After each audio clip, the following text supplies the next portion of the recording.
time you walk into the room, got me feeling crazy, shock my heart, boom, boom.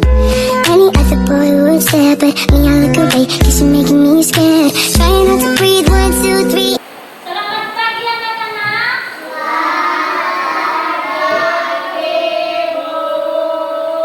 Bagaimana kabarnya? Sehat. Wah, luar biasa. Baik, sebelum kita masuk pada kegiatan pembelajaran kita pada hari ini, terlebih dahulu siapa yang membawa kita dalam doa? Silakan.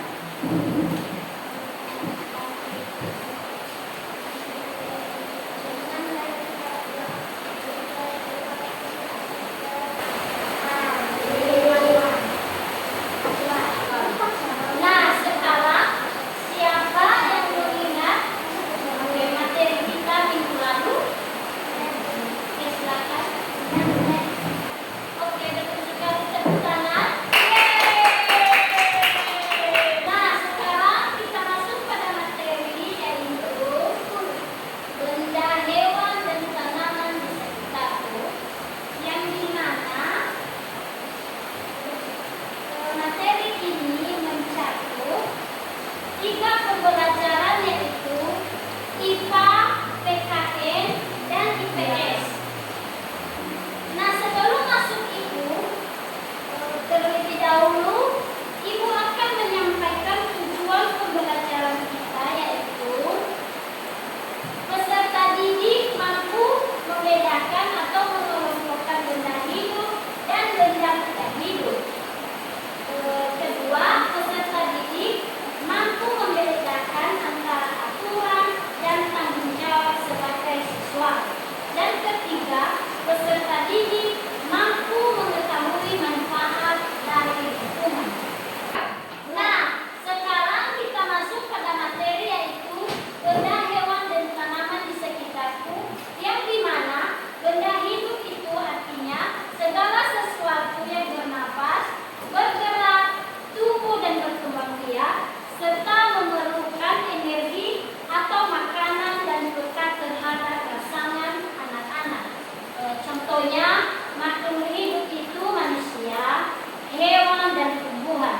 Sedangkan benda mati yaitu adalah tidak bernapas, tidak bergerak, tidak membutuhkan makanan. Contohnya seperti meja, baju, air, dan udara. Nah, contoh benda hidup yaitu manusia. Kita sebagai manusia memiliki aturan, adalah pedoman atau ketentuan yang dibuat untuk menjaga ketertiban dan kesadaran. Sedangkan tanggung jawab adalah kesadaran dan kesediaan untuk melaksanakan kewajiban yang timbul dari aturan tersebut, menerima konsekuensi dari tindakan kita yang menciptakan lingkungan aman, teratur, dan harmonis bagi semua orang. Contohnya, contoh aturan seperti tata tertib di sekolah atau datang tepat waktu, larangan membuang sampah sembarangan. Sedangkan contoh tanggung jawab yaitu yang pertama, disiplin dan tepat waktu. Yang kedua, peduli terhadap lingkungan dan orang lain. Yang ketiga, berani mengakui kesalahan dan meminta maaf. Sedangkan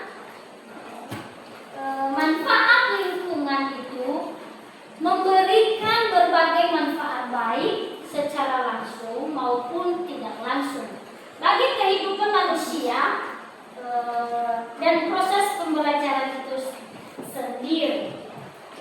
Sebagai pemenuhan kebutuhan hidup, misalnya dari lingkungan kita mendapatkan air bersih, udara sehat, tanah yang subur, sumber makanan, dan energi yang dibutuhkan manusia untuk bertahan hidup.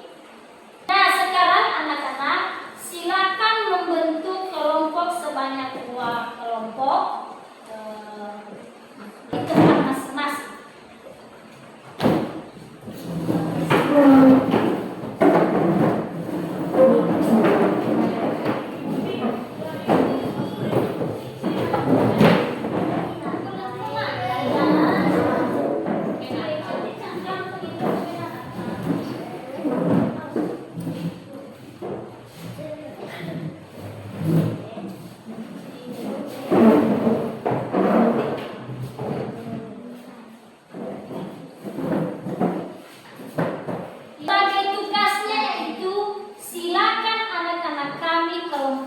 jenis benda hidup dan jenis benda tak hidup.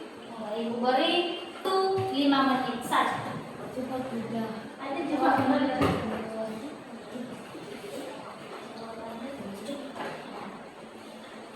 Manusia.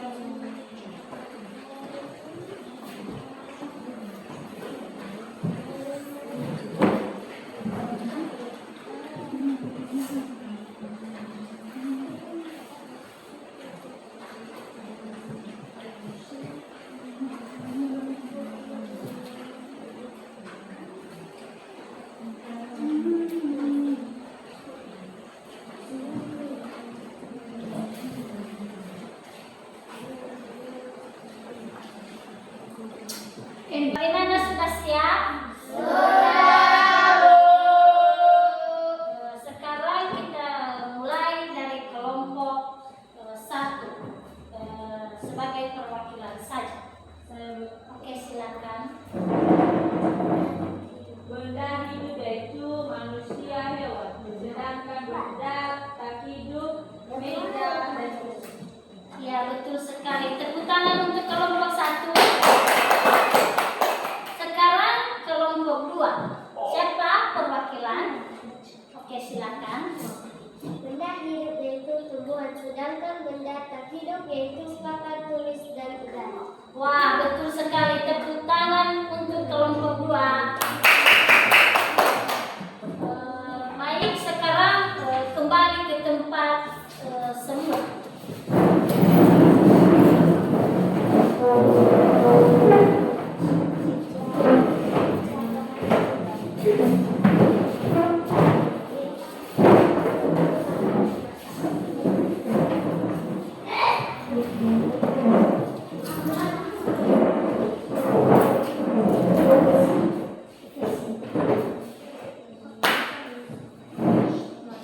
Nah, itulah contoh-contoh benda hidup dan benda tidak hidup di sekitar kita.